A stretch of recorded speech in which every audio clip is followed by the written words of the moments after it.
شروع کرتے ہیں. دیکھیے سورہ بقرہ کی جو آیت نمبر 255 ہے یہ آیت الکرسی کہلاتی ہے. سب سے پہلے تو سوال یہ ہوتا ہے کہ کیا آیت الکرسی فقط ایک آیت ہے؟ کیا یہ ایک آیت ہے یا ایک سے زیادہ ہے؟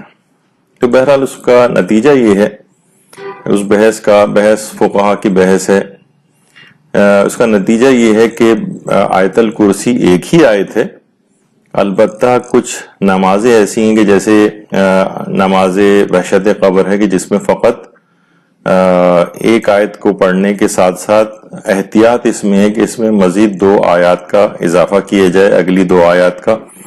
اس طرح سے ان 3 آیات ہم فیہا خالدون تک قرار پاتی ہیں. تو یہ ایک ہی آیت ہے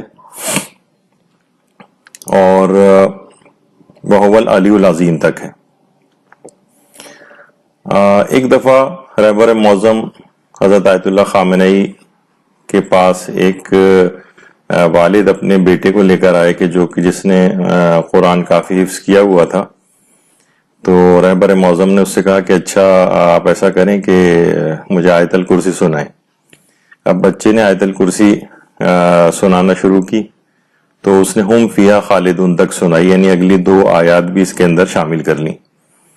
تو رہبر معظم نے ازرہ تفنن اور ایک مذاق کے طور پر اس سے بات کہی کہ لگتا ہے کہ آپ آیات الکرسی ہونے کے قائل ہیں.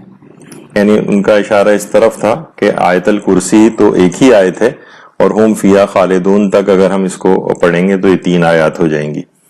تو وہ فقط نماز کی حد تک ہے، یعنی نماز وحشت قبر وغیرہ اگر پڑھنی ہو یا کوئی اور نماز کہ جس میں زیادہ تو یہی ہے کہ نماز وحشت قبر کے سلسلے میں علماء نے کہا ہے کہ احتیاط اس میں کہ اگلی 2 آیات کا اس کے میں اضافہ کیا جائے. تو بہرحال یہ کہ پچھلی بار بھی جیسے کہ آپ نے اس میں یہ چیز سنی تھی کہ سورہ بقرہ میں قرآن کی طویل ترین آیت بھی ہے جو آیت نمبر 282 کہلاتی ہے، 282. اس کے بعد جو بڑی آیت ہے اس میں آیت الکرسی بھی اس میں شامل ہے. اچھا اب یہ بات یاد رہنی چاہیے کہ آیت الکرسی میں شیعہ و سنی کی کوئی تقسیم نہیں. عام طور پر یہ ہوتا ہے کہ شیعہ آیت الکرسی یہاں تک ہے اور سنی آیت الکرسی یہاں تک ہے. ایسا کچھ نہیں ہے، آیت الکرسی ایک ہی ہے جو کہ هو العلی العظیم تک ہے. بس صرف اس میں احتیاط کے طور پر 2 آیات کا اضافہ کیا جاتا ہے جیسے کہ نماز وحشت قبر میں. ویسے اس قسم کی کوئی تقسیم موجود نہیں ہے.